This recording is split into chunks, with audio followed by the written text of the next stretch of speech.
Let's start. Today we will see how to play an audio file in HTML. Let's see the code. In the body tag, we have an audio tag. Inside the audio tag, we have a source tag, where we have defined the audio file source or path. And also, we have described the file type as audio/mpeg. The audio tag has some attributes like controls, autoplay, and muted.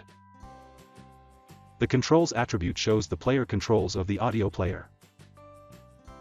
The autoplay attribute plays the audio file automatically.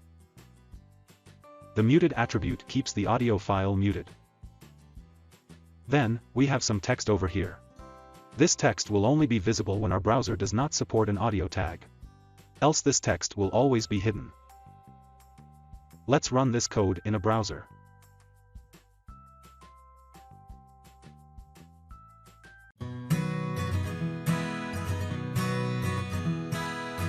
So that's it. That's how you can play an audio file on the HTML page. Thank you.